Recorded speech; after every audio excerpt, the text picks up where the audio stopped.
በስመ አብ ወወልድ ወመንፈስ ቅዱስ አሐዱ አምላክ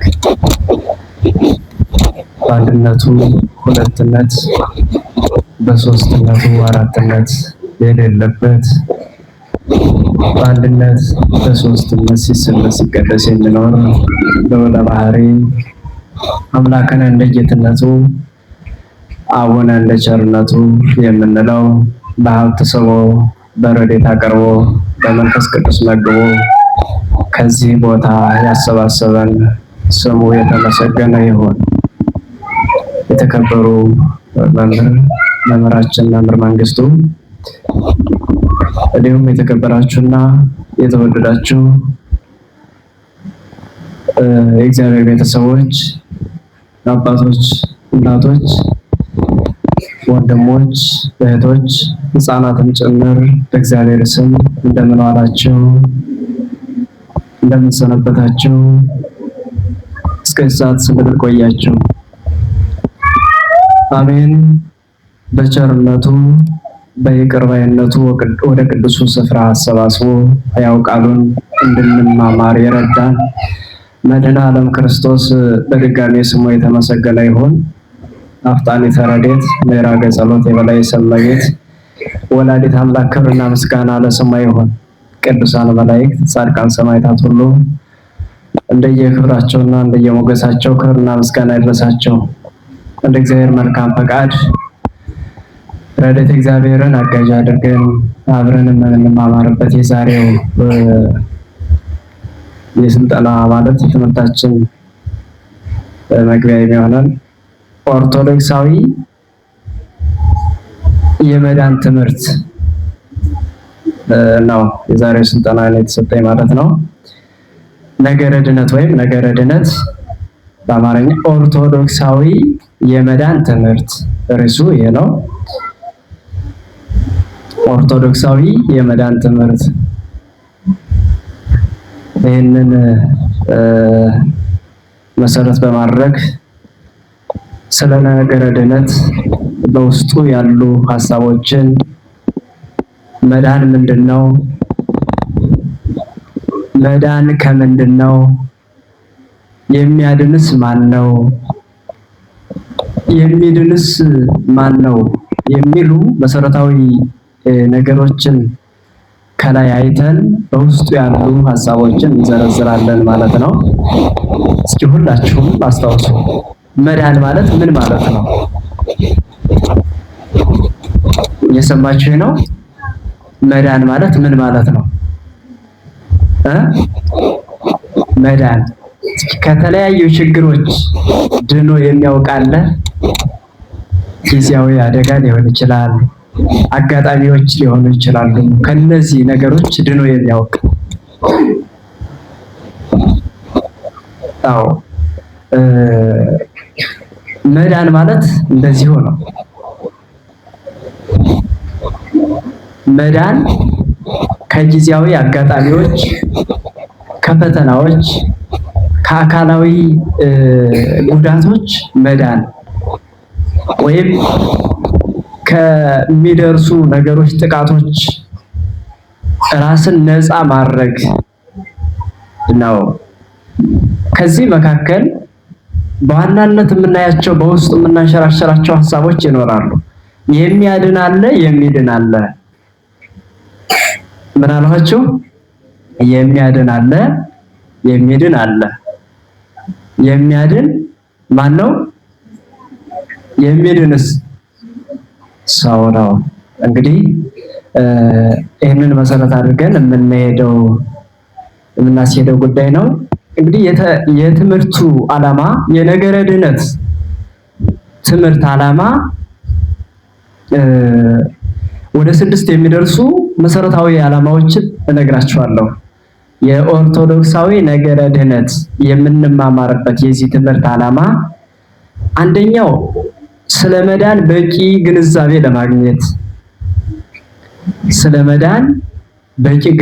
ለማግኘት መዳን ምንድነው የሚለውን ሐሳብ በትንታኔ የምናየው። ከምን ነው የምንድነው? የሚያድነንስ ማን ነው? ለምን የሰው ልጅ እንዲድን ሆነ የሚለውን ሐሳብ በውስጡ የያዘ ነው። ይሄ ሐሳብ ስለ መዳን በቂ ግንዛቤ ለማግኘት፣ ሁለተኛው መዳን የቤተ ክርስቲያን የመጨረሻ ትምህርት እንደሆነ ለማሳየት፣ መዳን የቤተ ክርስቲያን የመጨረሻ ትምህርት እንደሆነ ለማሳየት ሁለተኛው ዓላማ። ሶስተኛው ሰው ከሌሎቹ ፍጥረታት ተለይቶ ለምን ድነት አስፈለገው የሚለውን መሰረተ ሐሳብ ለመረዳት። እየሰማችሁ ነው? ሰው ከሌሎቹ ፍጥረታት ተለይቶ ለምን ድህነት አስፈለገው የሚለውን መሰረተ ሐሳብ ለመረዳት።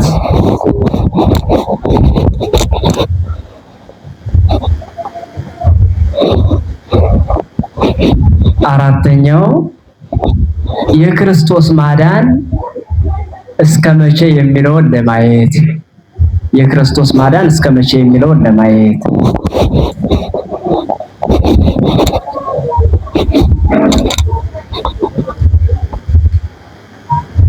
አምስተኛው የሰው ልጅ ድህነቱ ከየት ተነስቶ ወዴት እንደሆነ ለመረዳት። አምስተኛው የሰው ልጅ ድህነቱ ከየት ተነስቶ ወዴት እንደሆነ ለመረዳት።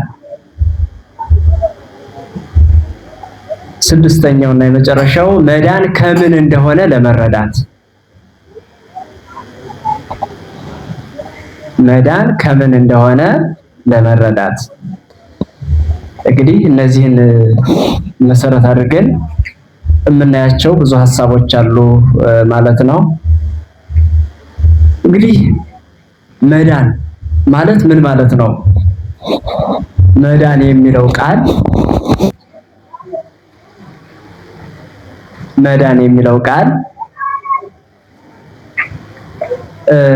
መጀመሪያ እንዳልኋቸው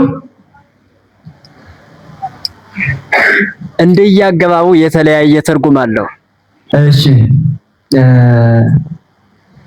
እንግዲህ የትምህርቱ መሰረታዊ ዓላማ እነዚህን የዘረዘርኩላችሁን ይመስላሉ።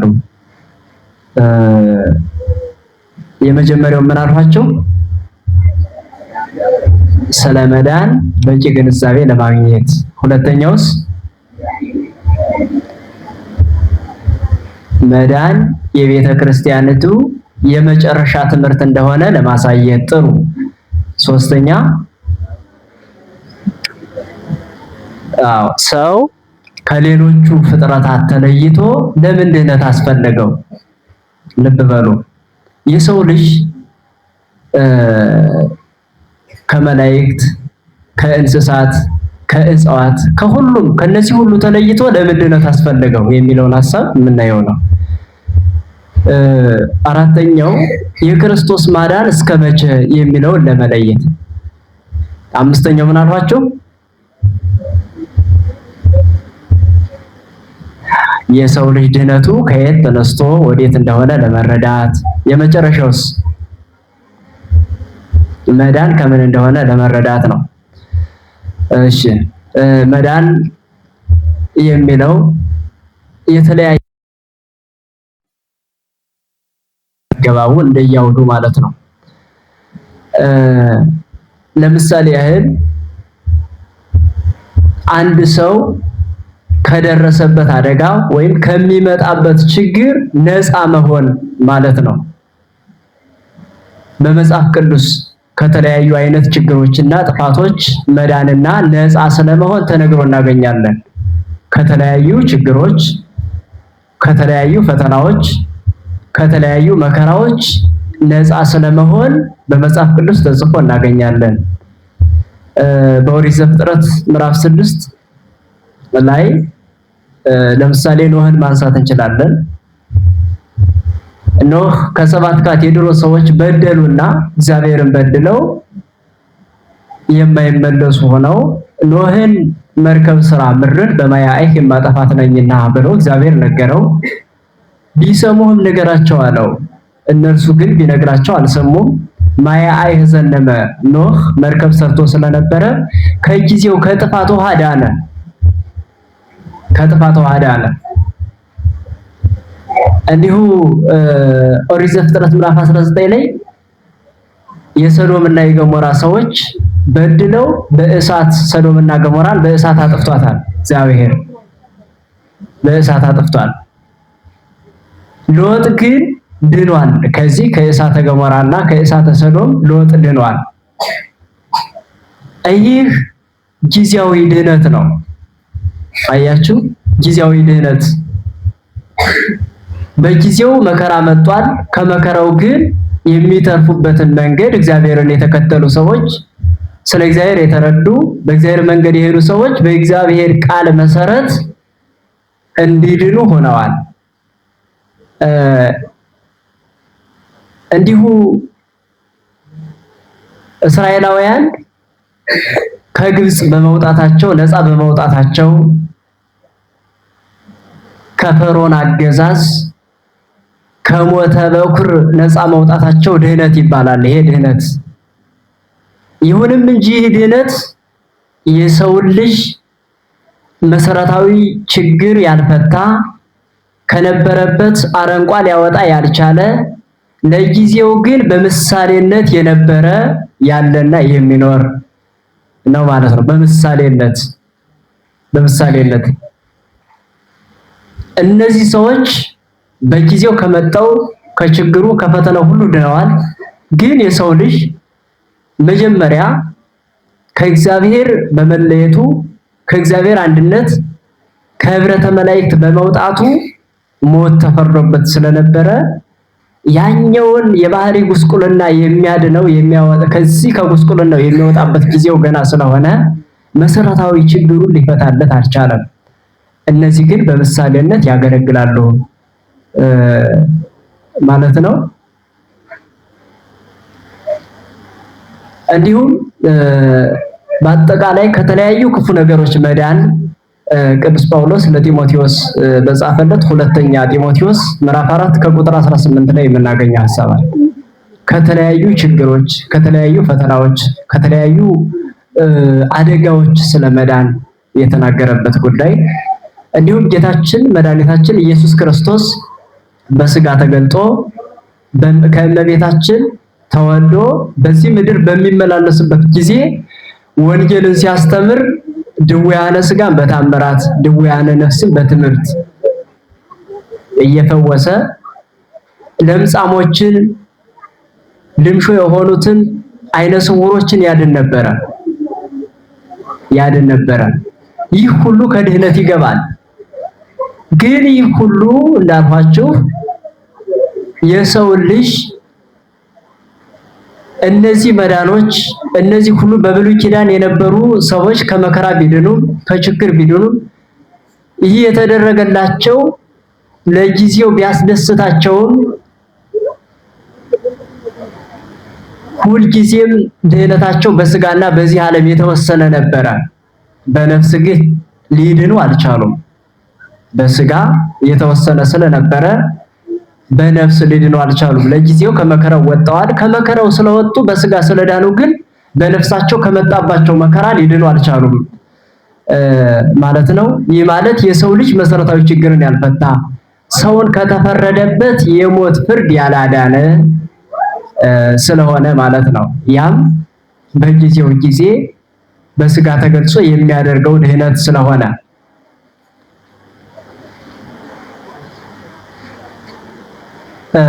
የሰው ልጅ በሰው ልጅ የተጎሳቆለ ህይወት ላይ ይህ ነው የሚባል መሰረታዊ ተጨባጭ ለውጥ ያላመጣ ነገር ግን እነዚያ የማዳን ድርጊቶች እግዚአብሔር በልጁ ሰው መሆን መገለጥ ለጊዜው ይፈጸሙ ዘንድ ያለውን አማናዊ ድህነት በጥላነት በምሳሌነት የሚያመለክቱ ናቸው። ልብ በሉ፣ እነዚህ ሁሉ የተደረጉ ድህነቶች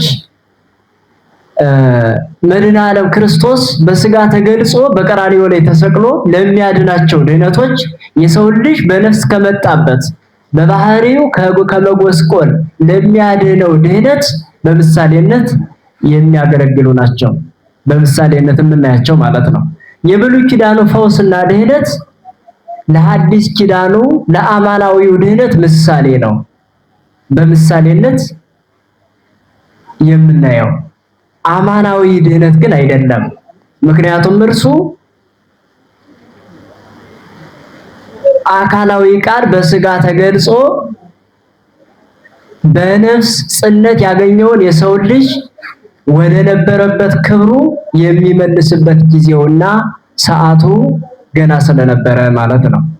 ይሁንም እንጂ የሰው ልጅ መጀመሪያ ሲፈጠር በአርአያ እግዚአብሔር የተፈጠረ እግዚአብሔርን መስሎ ከእግዚአብሔር ጋር እንዲኖር የተፈጠረ ነው። ለዚህም እንዲህ ተፈጥሮ ሳለ ሰው ከመበደሉ በፊት የሚገለጽባቸው መገለጫዎች ነበሩ። ሰው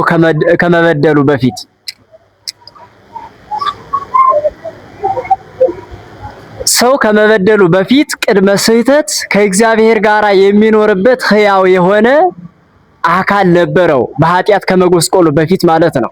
የሰው ልጅ ቅድመ ስህተት ሰው ከመበደሉ በፊት የነበረው ማንነት የሚገለጹት ናቸው። አሁን ወደፊት ሰው ቅድመ ስህተት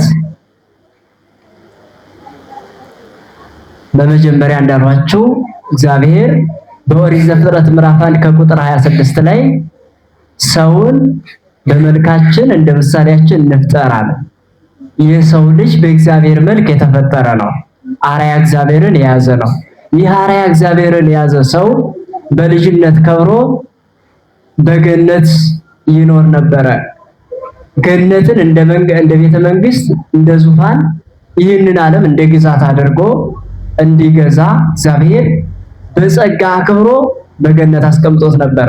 በገነት ባለበት ሰዓት ሕያው ነበረ። ሕያውማ ሕያዊ ከሚያድን ከእግዚአብሔር የተገኘ ሕያው ዘመደ መልአክ የመላእክት ወገን መላእክት የሚራዱት ወበእንተዝ ፈጠሮ ለሰብእ በአምሳለ መላእክት። ስለዚህ ሰውን በመላእክት አምሳል ፈጠረው። በንጽህና በቅድስና የተፈጠረ ነበረ። ለባሴ እግዚአብሔርን የለበሰ በመንፈስ ቅዱስ የተሞሸረ በመንፈስ ቅዱስ የከበረ ነበረ።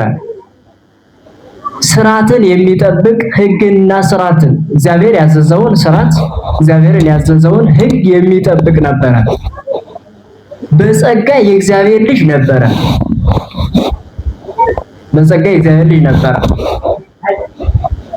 ሰው ከመበደሉ በፊት በእነዚህ ውስጥ ከብሮ የሚኖር ነበረ።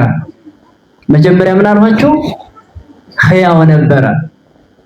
ሁለተኛ ዘመደ መልአክ የመላእክት ወገን። ሶስተኛ ስርዓትንና ሕግን የሚጠብቅ የታዘዘውን ሕግ የሚጠብቅ። አራተኛ ወልደ እግዚአብሔር ዘበጸጋ በጸጋ የእግዚአብሔር ልጅ ነበረ። የሰው ልጅ በጸጋ የእግዚአብሔር ልጅ ነበረ። አምስተኛ ጽሙደ ጸሎት ለጸሎት የሚተጋ ለጸሎት የሚነሳሳ ነበረ። ለጸሎት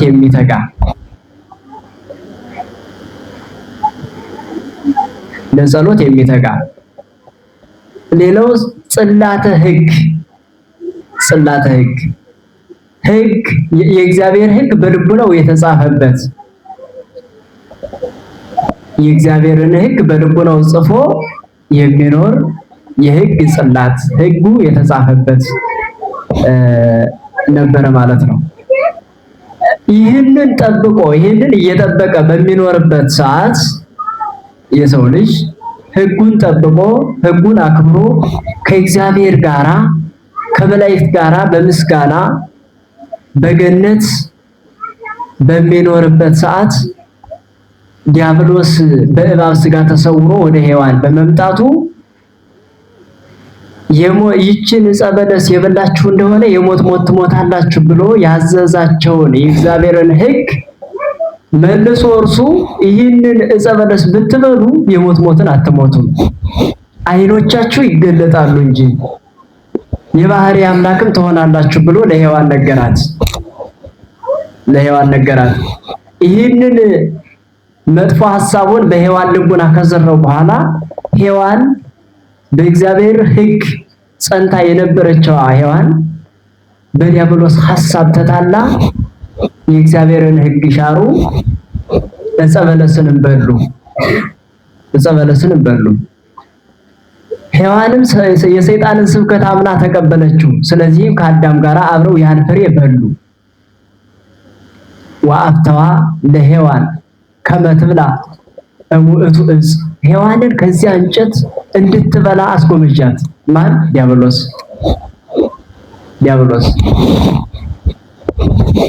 ይህንን በበሉ ጊዜ ከእግዚአብሔር አንድነት ተለዩ፣ ከእግዚአብሔር ህብረት ተለዩ።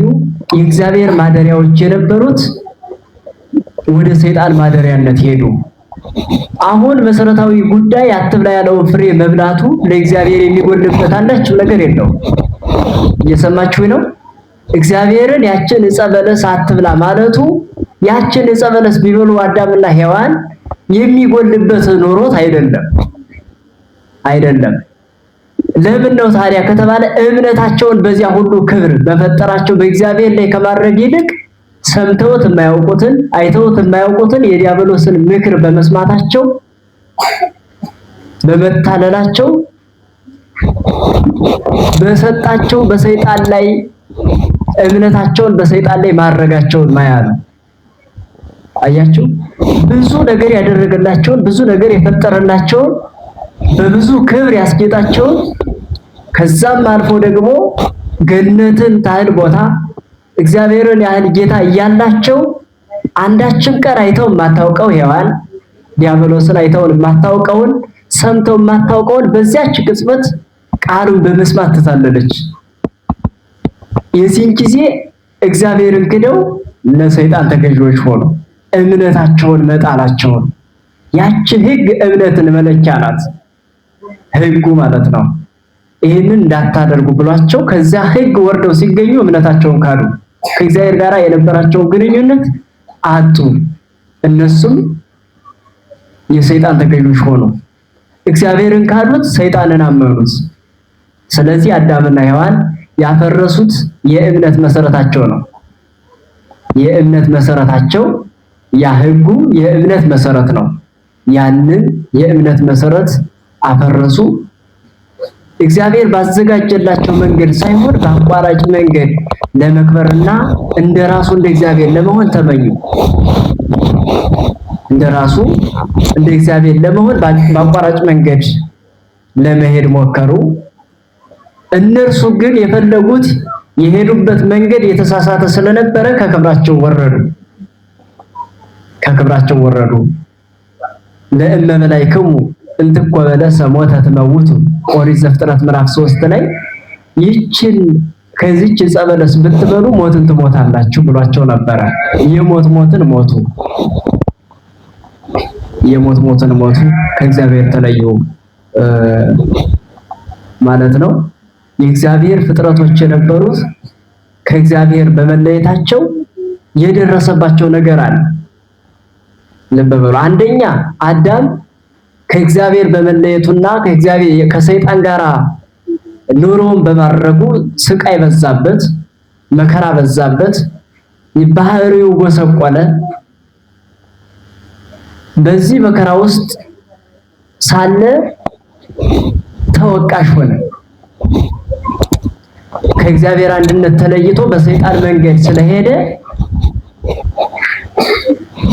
መንገድ ስለሄደ በመጀመሪያ ተወቃሽ ሆነ። ልብ በሉ፣ ተወቃሽ ሆነ። በእግዚአብሔርም በሰው ዘንድም ተወቃሽ ሆነ። ወይቤሉ እግዚአብሔር መኑ አይዳአከ ከመ እራቀከ አንተ ሶባአኮ ዘበላይከ ዘንተ ዕፀ ዘአነ ከላይኩከ። አዳም ሆይ ራቁትህን እንደሆንህ ማን ነገረህ? ማን ነገረህ? ራቁቱን ሆኖ ከበለስ ቅጠል ራሱን ለመሸፈን ሞክሮ ነበር አዳም።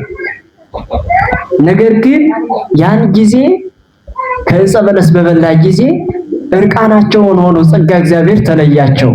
ከጸጋ እግዚአብሔር በመለየታቸው መሸሸጊያ ፈለጉ። በዚህ ምክንያት ባህሪያቸው ወሰቆለ፣ ጸጋቸው ተገፈፈ፣ ከእግዚአብሔር አንድነት ተለዩ። እናም እግዚአብሔርስ ሞትን የባህሪያቸው አደረጓት። እግዚአብሔርስ የገብረ ሞት አላ ረሲያን ሰብ አምጽእዎ ወአምሰልዎ አርከ። እግዚአብሔር ሞትን አልሰራም። ሞትን ያመጣው ማን ነው ታዲያ? ሰዎች በመስነፋቸው ከእግዚአብሔር በመለየታቸው በራሳቸው ሞትን አመጡ። ሞትን በራሳቸው ላይ አወጁ። ሞትን ትሞታለህ ተብሎ ስለነበረ ያንን ሕግ በማፍረሱ ሞትን ሞተ። ሞትን በራሳቸው ላይ አዘመቱ። በባህሪያቸው ሞት ሰለጠነባቸው። በሰዎች ዘንድም ኦ አዳም እንተ ኑረሰይናከ ዘአምጻእከ ፍትሐ ሞት ላዕሌነ፣ አዳም ሆይ የሞት ፍርድን ያመጣህብን ምን አደረግን እየተባለ የሚወቀስ ሆነ። ምን ሆነ ብያችኋለሁ? ተወቃሽ። ምን ስላደረገ?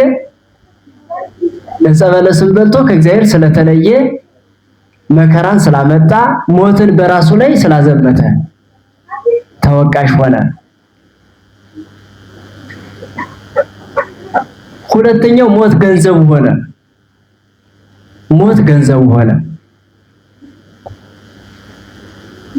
ሕያው የነበረው የሰው ልጅ ሞት የባህሪው ሆነ። አስተውሉ።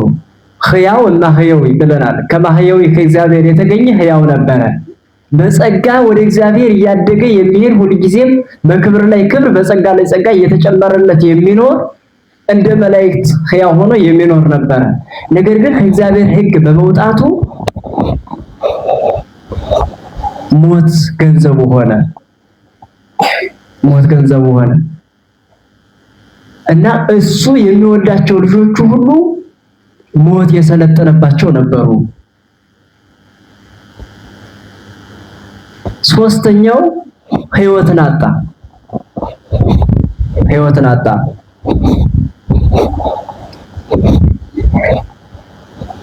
ሕይወት እግዚአብሔር ነው። ሕይወት የሆነው እግዚአብሔርን በመለየቱ ሕይወቱን አጣ። ሕይወቱ እግዚአብሔር ነው። ከእግዚአብሔር አንድነት ሲለይ ከጸጋው ተገፈፈ፣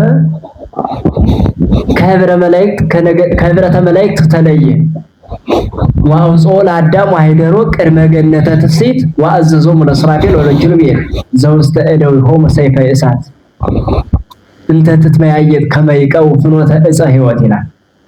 መላእክት ሱራፌልና ኪሩቤልን በእጃቸው የምትውለበለብ ሰይፍ አስይዞ ወደ ገነት ተመልሶ እንዳይገባ፣ ተዳፍሮ ወደ ገነት እንዳይገባ እንዲጠብቁ አዘዛቸው። ለምን? እርሱ ሕግ እግዚአብሔርን ስለጣሰ ከእግዚአብሔር ስለተለየ ከመላእክት አንድነት ወጧልና፣ መላእክትን ለሱ ወገኖች ለሱ ታዛዦች የነበሩ ከእርሱ ተለዩ። እርሱም ሕይወቱን አጥቶ በገነት አንጻር በደብረ ቅዱስ መከራና ፍዳ በሚበዛባት በምድር ላይ በችግርና በመከራ የሚያልፍ ሆነ። እንደዚህ ሆኖ በብዙ መከራ ከኖረ በኋላ ይህንን ጸጋውን አጥቶ ከጸጋው ተለይቶ ከእግዚአብሔር አንድነት ወጥቶ በብዙ መከራ በብዙ ውጣ ውረድ በደረሰባቸው ፍርድ ሞትን ትሞታላችሁ ተብለው በመጀመሪያ ተነግሯቸው ስለነበረ ያንን መከራ በራሳቸው ላይ እንዲወጡት እግዚአብሔርም ፍርዱን አስተላልፎባቸው ስለነበረ በውድቀትና በመከራ አለፉ ማለት ነው። ይህንን ሕግ በማፍረሳቸው አዳም ምን ሆነ? መጀመሪያ ያልኋችሁ ተወቃሽ፣ ሁለተኛ ሞት ገንዘቡ ሆነ። መጀመሪያ ሕይወት ገንዘቡ ነበረ። ኋላ ግን ከእግዚአብሔር ሲለይ ሞት ገንዘቡ ሆነ። ሰው ከእግዚአብሔር ከተለየ በሞት ዓለም ነው የሚኖረው፣ በመከራ ውስጥ ነው የሚኖረው። ሶስተኛ ምን ሆነ? ሕይወቱን አጣ። ሕይወቱ እግዚአብሔር ነበረ። ለሞት ምክንያት የሆነው የዲያብሎስን ምክር ሰምቶ የዲያብሎስን ትእዛዝ ሰምቶ ዕፀ በለስን ስለበላ ከእግዚአብሔር አንድነት ተለየ፣ ሕይወቱን አጣ። ውድቀታቸው ያስከተለባቸው ውስብስብ ብዙ ችግሮች አሉ። አዎ ጸጋው ተገፈፈ፣ ራቁቱን ሆነ። ውድቀታቸው ያስከተለው ውስብስብ ችግር አንደኛ ጸጋው ተገፈፈ። ለአዳምና ለሔዋን የጸጋ ልብስ ነበራቸው። ዕፀ በለስን በልተው ትእዛዙን ሲሽሩ ሕግን በመጣሳቸው ራቁታቸውን ሆኑ፣ ከእግዚአብሔር አንድነት ተለዩ፣ የሞት ሞቱ። በነፍስም በስጋ ሞት ገጠማቸው። በስጋ በመቃብር ፈርሶ በስብሶ መኖር ነው። በነፍስ ደግሞ ወደ ሲኦል መውረድ ነው። እንደዚህ ሆኖ በመከራ ውስጥ የሚያልፉ ሆኖ እንግዲህ የበደል ምንጩ ማን ነው? የበደል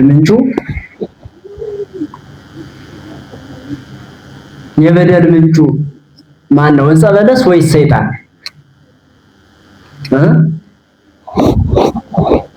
የበደል ምንጩ ማን ነው? ሰይጣን ነው? ዕፀ በለስ ናት? አዳም የበደለ ምን ሲያደርግ ነው? ዕፀ በለስ ሲበላ ነው? እሺ አዳም ዕፀ በለስን እንዲበላ ግዴታ ያደረገው ነገር አለ? የለም። እንዲበላ በራሱ ፈቃድ ነው ወይስ ዲያብሎስ ነው ቆርጦ ግዴታ እንዲበላ ያደረገው? በራሱ ፈቃድ ነው አይደለ? ስለዚህ የበደል ምንጩ ማን ነው?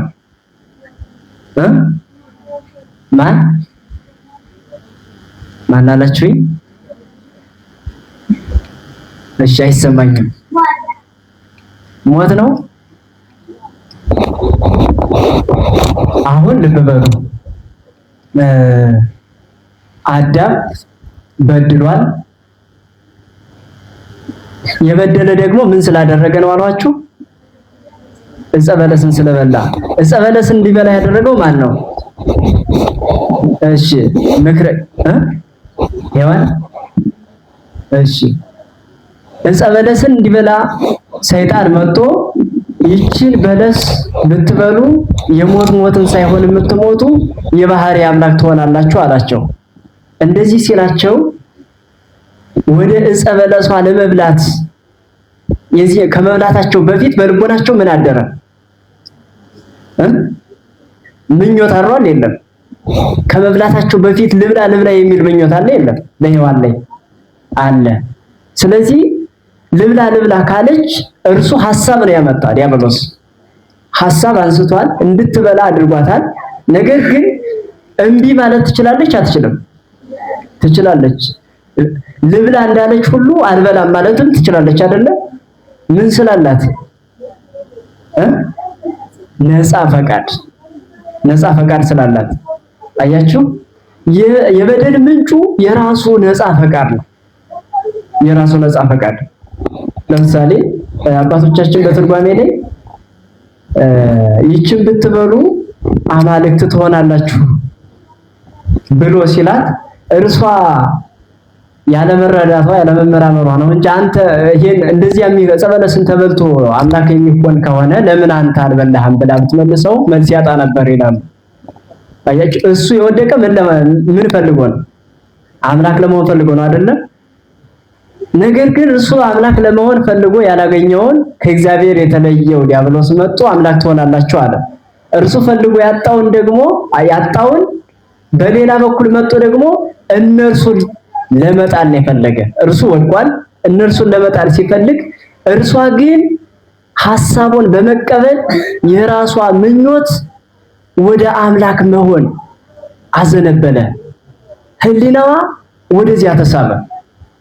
ብዙ መልስ ነበራት እና በራሳቸው ጊዜ ነፃ ፈቃዳቸውን በመጠቀም ለበደል ምንጭ ሆኖ፣ የበደል ምንጩ የራሱ ነፃ ፈቃድ ነው።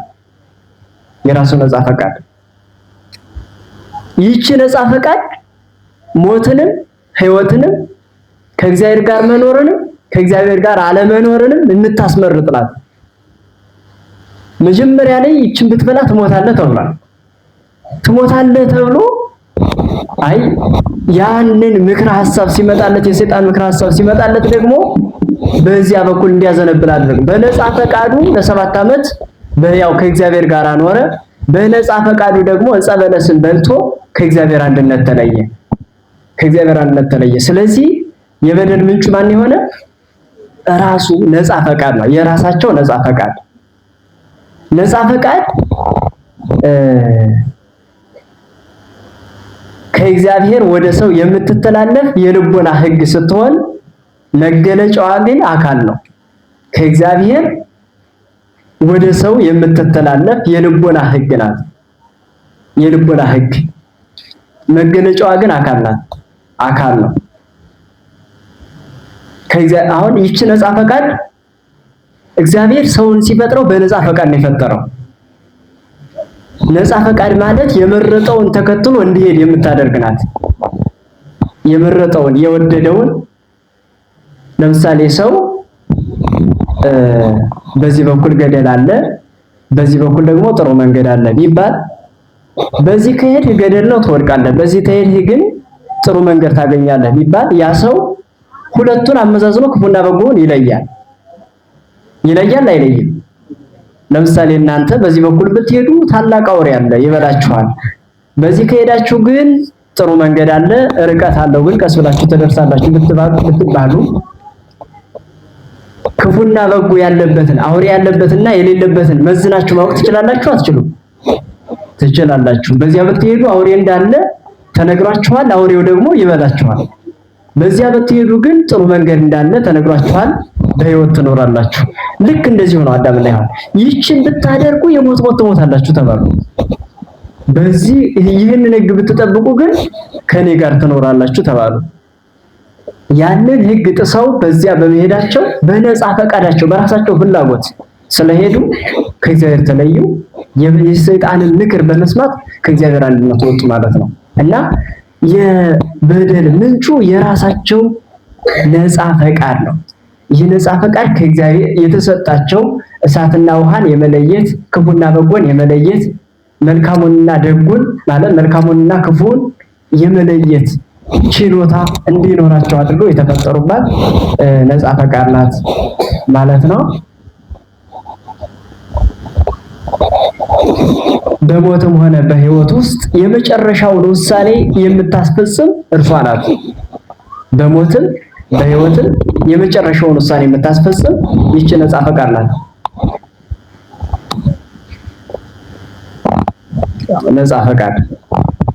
ነፃ ፈቃድ በራሳችን ፍላጎት ይሆነኛል፣ ይጠቅመኛል ብለን አመዛዝነን የምንሰራባት ነፃ ምርጫ ናት። መርጠን የምንሄድባት ማለት ነው። አሁን ሁላችሁ ተማሪዎች ናችሁ አይደለ? ነገ ፈተና አለ ብትባሉ፣ ስለዚህ ለዚህ ፈተና ዝግጁ ሆናችሁ ጠብቁ ብትባሉ፣ ከዚህ መካከል በራሱ ፈቃድ እንቅልፉን ወዶ ጨዋታውን ወዶ ቢሄድ ነገ ቢወድቅ ይሄንን ሰው የጣለው መምህሩ ነው ወይስ ራሱ ነው የወደቀ? ምን ስለሆነ? ስላላነበበ። አያችሁት? ልክ የአዳምና የሔዋን መንገድ እንደዚህ ነው። ይህችን ሕግ ብትሽሩ ትሞታላችሁ ተባሉ። ሲሽሩ ምን ደረሰባቸው? የሞት ሞት ተፈረደባቸው። የሞት ሞት እንዲመጣ በእነሱ ላይ እንዲታዘዝ ያደረጉ ራሳቸው ናቸው ወይስ እግዚአብሔር ነው?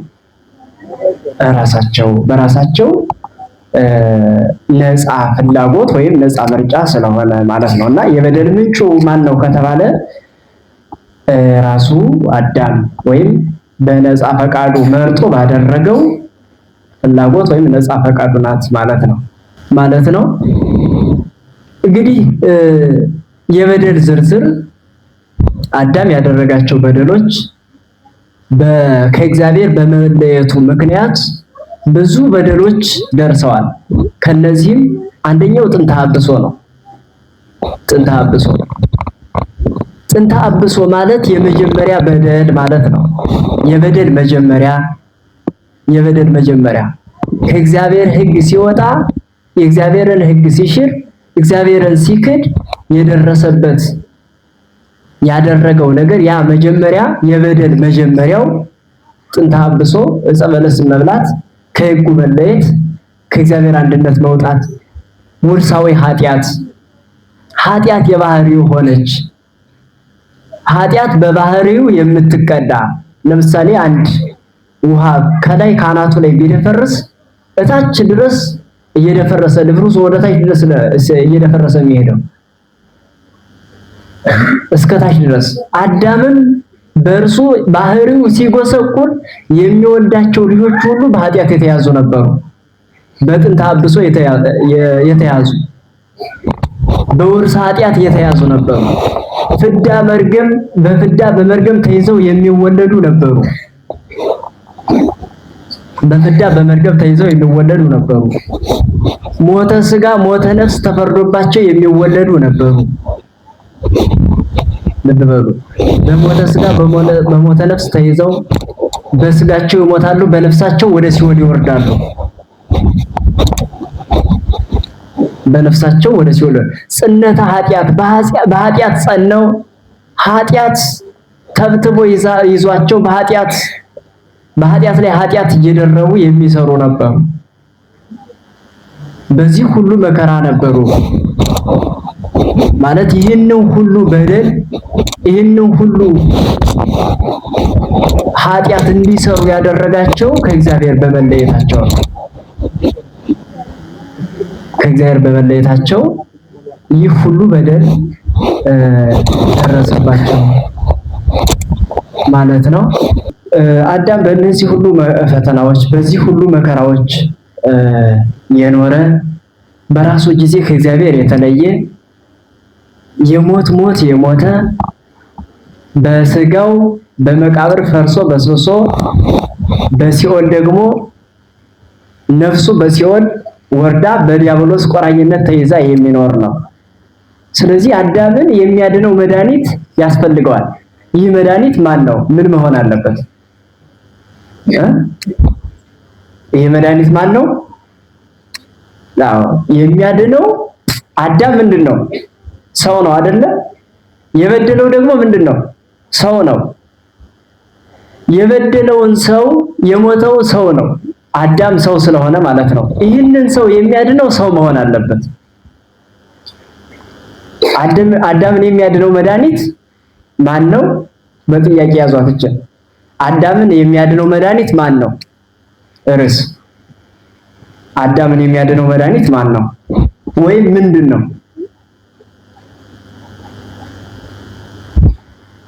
አዳምን የሚያድነው መድኃኒት ማን ነው? ወይም ምንድነው?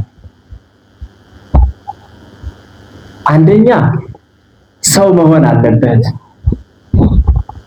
ሰው መሆን አለበት። አንደኛ ሰው መሆን አለበት። ምክንያቱም የበደለ ሰው ነውና። ምክንያቱም የበደለ ሰው ነውና።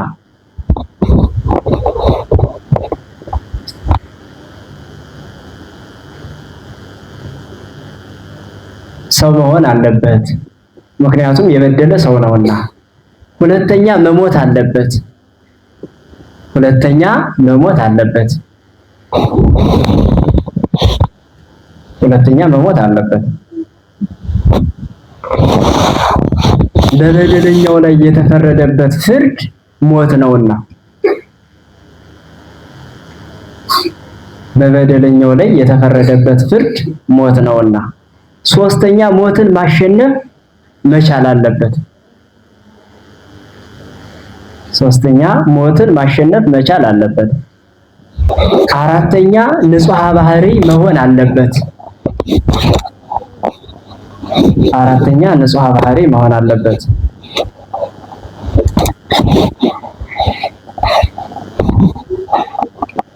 እሺ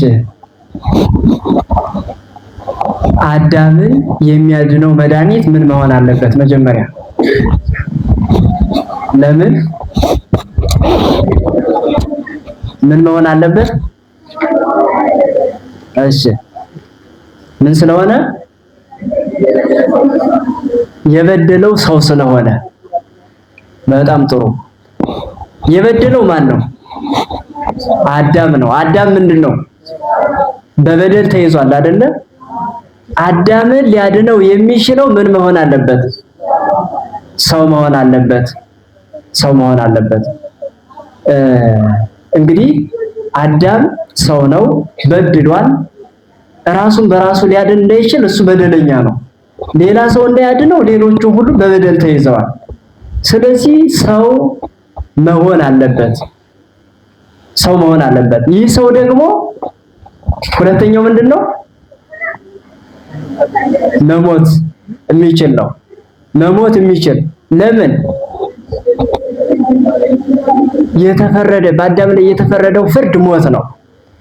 የተፈረደው የሞቱ ፍርድ የሚሽረው በሞት ነው መሆን ያለበት። በሞቱ ሞትን ማሸነፍ አለበት።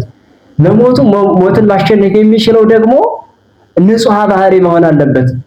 ሶስተኛው ምንድነው? ሞትን ማሸነፍ አለበት። ሞትን የሚያሸንፈው ምን መሆን አለበት? ንጹሕ ባህሪ መሆን አለበት። አያችሁ? ምክንያቱም ማለት ነው ሰው መሆን ያለበት እስመ ፍጡር ኮነ አሐደ ምስለ ፈጣሪሁ ወሥጋሂ ዘይሐምም ተዋሃደ ምስለ መለኮት ዘኢይሐምም ወይትዌከፍ ሞተ ተዋሃደ ምስለ ሕያው እስከ ለዓለም ይላል። አሁን አዳም ሰው ነው ብለናል። አዳም በድሏል ብለናል። እርሱን ደግሞ ማዳን የሚችለው ሰው መሆን አለበት ብለናል። ይህ ሰው የሚሆነው ንጹሕ ባህሪ መሆን አለበት ብለናል። ይህ ንጹሕ ባህሪ የሚሆነው ደግሞ ሞትን ማሸነፍ መቻል አለበት። ሞትን የሚያሸንፈው ደግሞ መሞት የሚችል መሆን አለበት። እንደዚህ ሆኖ የሚገኘው ማን መሆን አለበት? ማን መሆን አለበት? እግዚአብሔር። በጣም ጥሩ። ምክንያቱም ማለት ነው አያችሁ በሞት የበደለው ሰው በደለኛ ነው። በደለኛውን ለማውጣት ንጹሕ ባህሪ የሆነ ሰው ያስፈልጋል። እርሱ ደግሞ ንጹሕ ባህሪ የሆነ ደግሞ እግዚአብሔር ነው። በባህሪው ኃጢአት የማይስማማው ጽድቅ እንጂ ሐሰት የማይስማማው እርሱ ነውና የበደለውን የሰውን ልጅ ሊያድነው የሚችል እርሱ እግዚአብሔር ስለሆነ ከእርሱ በቀር ሌላ ማዳን ስለማይችል እርሱ ሰው መሆን አለበት። ለዚህ ነው ሊቁ እስመ ፍጡር ኮነ አሐደ ምስለ ፈጣሪሁ ፍጡር ከፈጣሪው ጋር አንድ ሆነ አለ።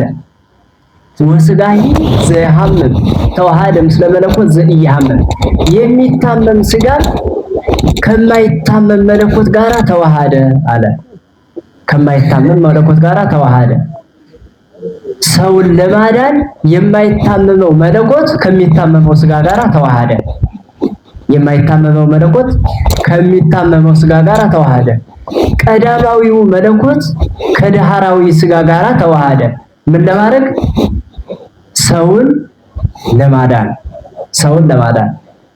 የበደለው ሰው ስለሆነ አምላክ ዝም ብሎ ማዳን ይችላል አይደለ? ይችላል አይችልም? አዎ። ነገር ግን ሰው ሆነ። ለምን? የበደለው ሰው ስለሆነ ሰው ሆኖ ለማዳን ሥጋ ለበሰ። ሁለተኛው መሞት አለበት ብለናል። የተፈረደበትን ፍርድ ለመሻር የተፈረደበትን ፍርድ ለመመለስ ሞቶ ነው መመለስ ያለበት። መሞት ያለበት ደግሞ አካላዊ ቃል በባህሪው ሞት አይስማማው። ስለዚህ ምን መሆን አለበት? ሥጋን መልበስ አለበት። ሥጋን ተዋህዶ ከእመቤታችን ከቅድስት ድንግል ማርያም ከሥጋዋ ሥጋ ከነፍሷ ነፍስ ነስቶ መሞት የሚችል ሞትን ድል ማድረግ የሚችል መሆን አለበት። ሞትን ሕያው ነውና በሕያውነቱ ሞትን ድል ያደርጋል። ሥጋን ለብሷልና በሰውነቱ ደግሞ ሞትን ይሞታል። አያችሁ? ሞትን አንተ መዋቲ ዘከመ እሪና ከምስሌነ ወአንተ መዋቲ ዘከመ እሪና ከምስላ ይላል። አንተ ከኛ ጋር እሩይ እንደሆን መዋቲ ነህ፣ አንተ ደግሞ ከአብ ጋራ ከባህሪ አባትህ ከአብ ጋራ እሩይ እንደሆን ሕያው ነህ ይላል። ማንን ነው እንደዚህ ያለው? ማንን ነው? ኢየሱስ ክርስቶስን፣ መድኃኔ ዓለም ክርስቶስን። እርሱ ስጋን ለብሷል። ስጋን የለበሰ በስጋ ሰው በመሆኑ ከኛ ጋር እሩይ ነው። ትክክል ነው። እንደኛ ይራባል፣ እንደኛ ይደክማል፣ እንደኛ ይሞታል፣ እንደኛ በመቃብር ውስጥ ተወስኗል። ዘከመ እሪአን ወአንተ ኢሃማሚ ዘከመ እሪናከ ምስላ፣ አንተ ከአባትህ ጋራ እሩይ ትክክል እንደመሆነ ኢሃማሚ ነህ አለ። ሞትን ድል ያደረገው ማን ነው? በሰውነቱ ነው በአምላክነቱ? መለኮት በስጋ ተገልጾ በስጋ በመቃብር ውስጥ 3 መዓልት 3 ሌሊት ታድሮ ሞትን ድል አድርጎ በሶስተኛው ቀን ተነስቷል። እንደ አምላክነቱ ሕያው ነውና ሕያው ወተንሳይኩ በስልጣነ ባሕቲትየ በራሴ ስልጣን ተነሳሁ ይላል፣ ሞትን ድል አድርጎ። ምክንያቱም ያንን የሞተውን ሰው ሊያድነው የሚችል ሰው ሆኖ በስጋ ተገልጾ ሕያው የሆነ አምላክ መሆን አለበት። መላእክት እንዳያድኑት መላእክት ስጋ የላቸውም፣ ስጋን አልለበሱም። ሌሎች ነቢያት እንዳያድኑት ነቢያት ደግሞ ከጥንተ አብሶ ንጹሐን አይደሉም። ባህሪያቸው በኃጢአት አልፏል፣ ባህሪያቸው ጎስቁሏልና ጥንተ አብሶ የሌለበት ከፍጡራን የለምና። ስለዚህ ሞትን ድል ማድረግ የሚችል ንጹሕ ባህሪ የሆነ መድኃኔ ዓለም ክርስቶስ በስጋው ሞቶ ሕያው ከሞት ወይም ከውርሳዊ ከጉስቁልና ከባህሪያዊ ኃጢአት ንጹሕ አደረገው ማለት ነው። ሞተ ዘኢይመውት የማይሞተው ሞቶ የሞተውን ሕያው አደረገው። ሞትን ማሸነፍ የሚችል መሆን አለበት ብለናል። ሞትን የሚያሸንፈው ደግሞ ሩቅ ብእሲ አይደለም። ሩቅ ብእሲ ከአዳም ከአቤል ጀምሮ እስከ ክርስቶስ መምጣት ድረስ የነበሩ ብዙዎች ሞተዋል። ነገር ግን ሞትን ድል አድርገው ሊነሱ አልቻሉም። ብዙዎች ነቢያት መስዋዕት ተሰውተዋል፣ ግን በመስዋዕታቸው ሊያድኑት አልቻሉም። ሞትን ድል ሊያደርጉት አልቻሉም። ሞትን ድል የሚያደርገው ሞትን ማሸነፍ የሚችለው በስጋ የተገለጸው መለኮት ስለሆነ ማለት ነው። የሰው ልጅ መሞት ለሰው ልጅ አይጠቅመውም።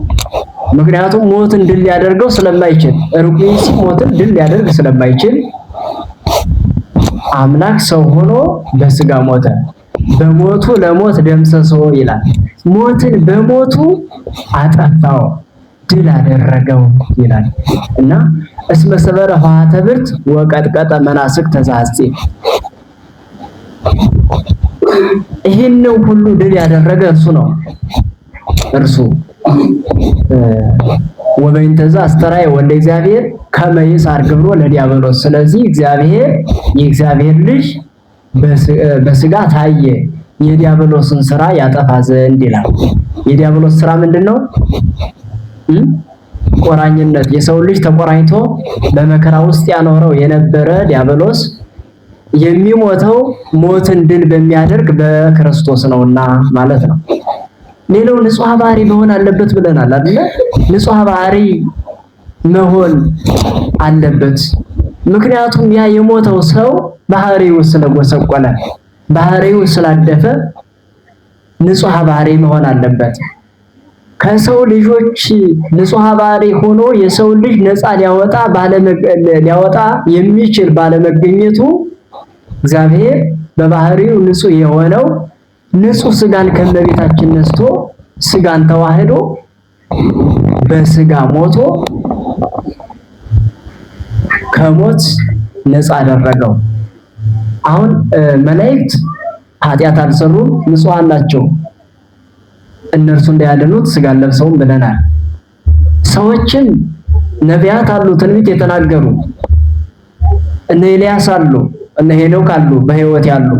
እነርሱ እንዳያድኑት እነርሱ ከግላዊ ኃጢአት ንጹሐን ቢሆኑም ከጥንተ አብሶ ግን ንጹሐን አይደሉም።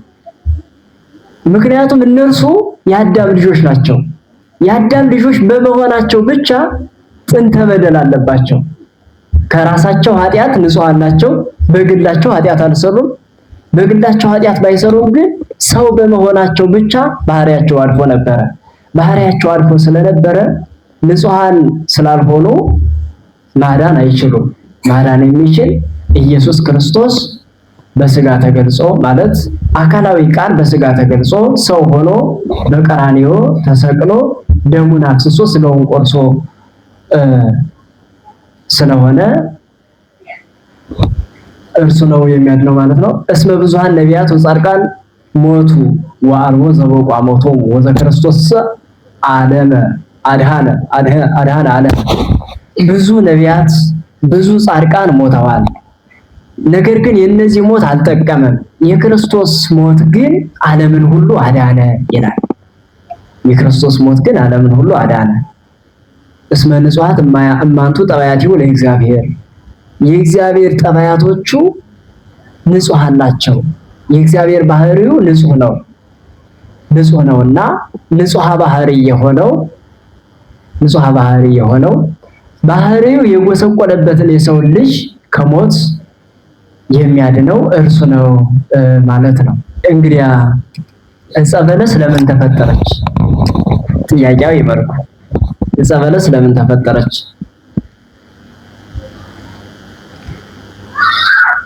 ዕፀ በለስ ለምን ተፈጠረች?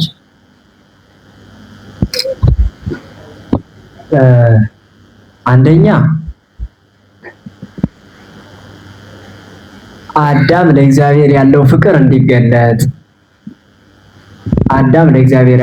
እንዲገለጥ፣ ሁለተኛ የሰው ነፃነቱ ይታወቅ ዘንድ፣ ሶስተኛ ለሰው ክብር መገለጫ